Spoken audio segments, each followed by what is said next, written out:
उत्तरकाशी जिले की भटवाड़ी तहसील में सॉल्ट जोकानी मोटर मार्ग NIM बैंड व NH 34 गंगोरी को वनाग्नि मॉक ड्रिल के लिए चयनित किया गया। तीनों जगहों पर सुबह 8 बजे से मॉक अभ्यास किया गया। इस दौरान स्थानीय लोगों को जानकारी दी गई कि वनाग्नि की घटना होने पर क्या करें और इससे कैसे बचा जा सकता है। उन्होंने बताया कि घर के अंदर रहें, खिड़कियां और दरवाजे बंद रखें ताकि धुआं अंदर न आए। बाहर जाने पर N95 मास्क या गीला कपड़ा नाक मुंह पर अवश्य रखें। अपर जिलाधिकारी PL शाह ने बताया कि मॉक ड्रिल सफलतापूर्वक संपन्न हुई है।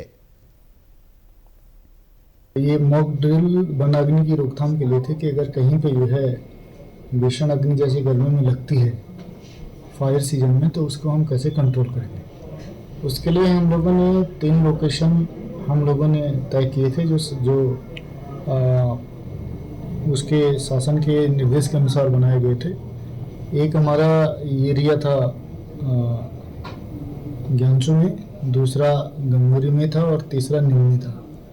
तो इन तीनों जगहों पे अलग अलग हमने जो IRS सिस्टम के तहत होता है स्टेजिंग एरिया भी हमने बनाए थे, और पूरे जो हमारे जितने भी उसके लिए आवश्यक जो मटेरियल था, रिसोर्सेज थे, वो वहाँ पे केंद्रित किए गए थे। DFO DP बलौनी के मुताबिक मॉक ड्रिल से आगामी फायर सीजन के लिए बेहतर तैयारी हो जाती है। बेसिक ऑब्जेक्टिव ये था कि जो हमारा डिस्ट्रिक्ट एडमिनिस्ट्रेशन है या जो हमारे पास जो भी संसाधन हैं, जो भी रिसोर्सेज हैं, उनको कैसे हम बेटर मोबिलाइज कर सकते हैं इस तरह की जो इंसिडेंट होते हैं उन्हें कंट्रोल करने में। तो यहाँ पे पूरे डिस्ट्रिक्ट एडमिनिस्ट्रेशन के अलावा जो हमारे ITBP, आर्मी, BSF, ये BRO वाले, तो ये सारे के सारे लोग इस पे जुड़े हुए थे और IRS सिस्टम के तहत ही कार्रवाई की गई। देहरादून स्थित राज्य आपदा प्रबंधन प्राधिकरण में वनाग्नि नियंत्रण के लिए राष्ट्रीय आपदा प्रबंधन प्राधिकरण, गृह मंत्रालय, भारत सरकार और उत्तराखंड राज्य आपदा प्रबंधन प्राधिकरण द्वारा मॉक ड्रिल का आयोजन किया गया। सचिव आपदा प्रबंधन एवं पुनर्वास विनोद कुमार सुमन ने बताया कि सभी विभाग समन्वय के साथ कार्य करें, इसके लिए ये मॉक ड्रिल आयोजित की गई थी। माननीय प्रधानमंत्री जी के आदेश पे NDMA के द्वारा राज्य में आपदा और वन विभाग मिलकर मॉक ड्रिल का आयोजन किए गए हैं। माननीय मुख्यमंत्री जी द्वारा इसमें पूर्ण सहयोग किया गया और ये कहा गया कि मॉक ड्रिल एक्चुअल में कराइए आप, जो एक्चुअल जैसे लगे, ताकि जब भी हमें कभी आपदा आती है तो किस तरह से कार्रवाई करनी है उस तरह से रियल में हम कर सकें। उसी को ध्यान में रखते हुए हम लोगों ने मॉक ड्रिल का आयोजन किया है। और अभी माननीय मुख्यमंत्री जी आए थे, देखा आपने, माननीय मुख्यमंत्री जी ने पूरा समय दिया हमको और आपको ब्रीफ किया, एक एक चीज़ के बारे में बताया।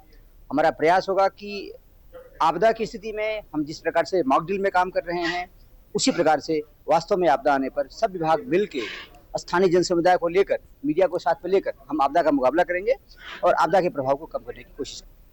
वहीं चीफ ऑब्जर्वर और सीमा सुरक्षा बल के DIG दुर्गा बहादुर ने बताया कि वनाग्नि पर नियंत्रण के लिए संयुक्त रूप से आयोजित इस मॉक ड्रिल में 6 जनपदों के 16 स्थान चिन्हित किए गए हैं। इस दौरान रिस्पांस टाइम कम करने, वनाग्नि को रोकने के लिए जन सहयोग और अन्य प्रभावी उपायों पर मॉक ड्रिल की गई। इस अनुभवों के आधार पर आगे की कार्य योजना तैयार की जाएगी। मॉक ड्रिल है, बहुत अच्छा रहा है। ये सभी संस्था इसमें जुड़ा हुआ है। इसमें सशस्त्र सीमा बल SSB भी इस एक्सरसाइज में जुड़ा है। जो आप जानते हैं कि नेपाल बॉर्डर में जितने भी एक्सेस है SSB डिप्लॉय है और मैक्सिमम BOP जो हम बोलते हैं बॉर्डर आउटपोस्ट है, वो फॉरेस्ट एरिया में फॉल करता है। तो आज के जो एक्सरसाइज जो उत्तराखंड स्टेट डिजास्टर मैनेजमेंट जो इन्होंने मतलब फॉरेस्ट फायर के अंतर्गत इन्होंने मॉक ड्रिल रखा है, तो ये बहुत अच्छा है। इसमें बहुत सारी चीज़ सीखने को मिलेगा। इस एक्सरसाइज में मुझे चीफ ऑब्जर्वर के रूप में नियुक्त किया गया है। मैं ओवरऑल मॉनिटर कर रहा हूँ इसमें पूरे फील्ड में। यहाँ आज की डेट में 6 डिस्ट्रिक्ट में ये मॉक एक्सरसाइज चल रही है। एक आपस में समझना, एक आपस में कोऑर्डिनेशन करना। यदि सेंट्रल गवर्नमेंट के कोई संस्था स्टेट गवर्नमेंट को कुछ रिसोर्सेज देता है तो उसको बेस्ट तरीके से किस प्रकार से मोबिलाइज करना है, ये देखने वाली बात है। हमारे पास रिसोर्सेज बहुत है, सभी संस्था के पास रिसोर्सेज बहुत है। उस रिसोर्सेज को बेस्ट यूटिलाइजेशन इस डिजास्टर मैनेजमेंट में किस प्रकार से डिस्ट्रिक्ट एडमिनिस्ट्रेशन मोबिलाइज करेंगे, यूज करेंगे, वही हमें देखना है। ये बहुत अच्छा एक्सरसाइज है।